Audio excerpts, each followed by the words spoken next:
अस्सलाम वालेकुम दोस्तों, जब सब हवा के रुख के साथ जा रहे हों, जब सब बहते पानी के साथ बहें, तब अगर कोई मुखालिफ सिमत में चलता है तो वो दौरे हाजिर में मरियम नवाज हैं। मरियम नवाज ने अपने नजरिए पर निडर होकर पहरा देकर साबित किया कि वो मियां नवाज शरीफ की हकीकी जानशीन हैं और पाकिस्तानी अवाम की बेहतरीन तर्जुमान हैं। मरियम नवाज ने इस्लामाबाद में सहाफियों के सेमिनार में जो बातें की, आज के दौर का कोई सियासतदान करने से पहले 100 बार जरूर सोचेगा। मरियम नवाज ने मौजूदा कानून साजी पर बात करते हुए कहा कि जनरल फैज ने अपने खिलाफ एक और चार्जशीट का इजाफा कर लिया है।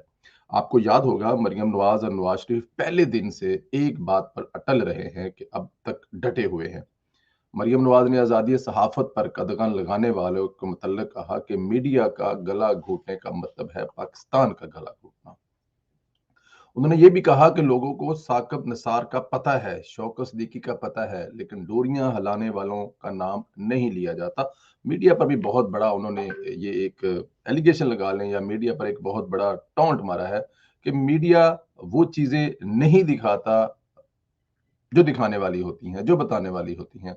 उन्होंने ये भी कहा कि मुल्क को जादू टोने जंतर मंत्र के जरिए चला जाता है। मुल्क में तकर्रियां नामों के पहले हरूफ से शुरू होती हैं। DGISI की तकर्री रोकी जाती है क्योंकि मुवक्किल कहते हैं कि अभी वक्त ठीक नहीं है। पाबंदियों के सबब टीवी चैनल पर इंटरव्यू नहीं चलते, सहाफी बेरोजगार हुए। मुश्तरका इजलास में जो आज कानून साजी हुई, ऐसा तारीख में कभी नहीं हुआ। अरकान खुद कह रहे हैं, हम आए नहीं, हमें लाया गया है। तमाम अपोजिशन जमातों को जेली कानून साजी के खिलाफ अदालत से रजू करना चाहिए। जो कानून साजी तबाह या बर्बादी करनी है। आज ही के दिन की गई जनरल फैज हमीद ने अपनी चार्जशीट में मजीद एक इजाफा किया। उनका कहना यह था कि डेफिनेट ये जो टेलीफोन कॉल हुई हैं, जो पहले होती थी, जो बुलाया जाता है उनको जबरदस्ती, वो असम्बली के रुकन जो जाहिर है इस हुकूमत के साथ नहीं चल सकते। 265 रीजन हैं। अगर अरकान असम्बली को इस बात से वो उनको वो माफी नहीं मिल जाएगी कि वो उनको जबर से ले जाया जा रहा है, वो हक सच फिर क्या है? जब आप अपने हलकों में नहीं जा सकते तो फिर ऐसा क्यों कर रहे हैं? ये था मरियम नवाज का कहना। मरियम नवाज ने तकरीबन कोई 30 मिनट तकरीर की, और ये तकरीर अगर आप लोगों ने नहीं सुने तो जरूर सुने।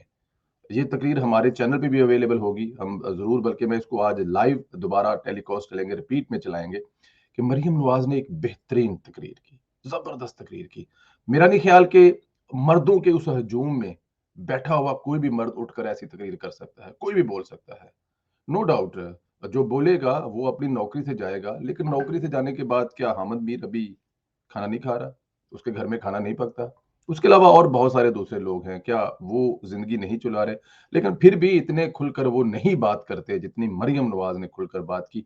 मरियम नवाज पाकिस्तान में रहकर, जहां पे उनकी जान को खतरा है, जहां से उनका बाप भी अपनी अ, अगर ये कहा जाए कि दूसरी जिंदगी मिली है इन हॉस्पिटलों में, जहां पर हमें कहा जा रहा था कि उन्हें स्लो पॉइजनिंग किस्म का कुछ जहर दिया जा रहा है, और वो लंदन गए तो माशाल्लाह अभी इलाज के बाद आपको हशाश बशाश और फ्रेश नजर आते हैं। लेकिन मरियम नवाज इन तमाम तर खतरात के बावजूद इस मुल्क के अवाम की जंग लड़ रही है।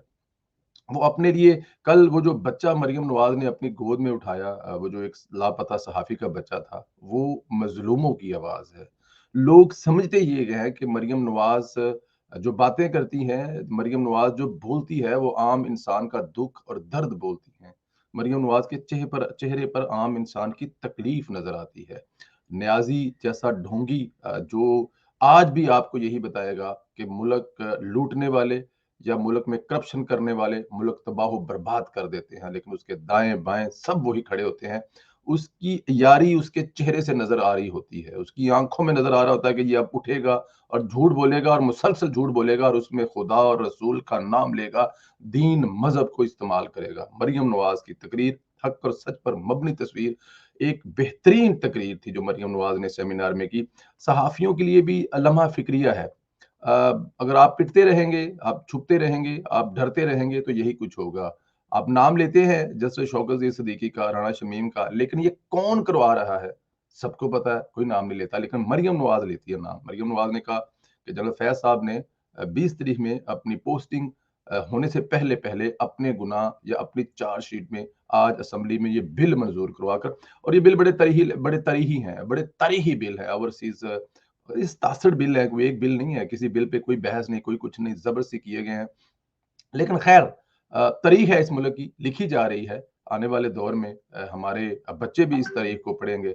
अगर भुट्टो का ज़िक्र होता है, कानून बनाने वालों का ज़िक्र होता है और उसके अलावा आपका आइन बनाने वालों का ज़िक्र होता है, तो इमरान खान नियाज़ी और उसके जो हवारी ये सब कुछ कर रहे हैं, उनको भी तारीख माफ़ नहीं करेगी। बहरहाल मरियम नवाज़ एक बहादुर लीडर है और बहादुर लीडर की निशानी यही है कि वो बहादुरी से डट कर मुकाबला करते हैं। अपना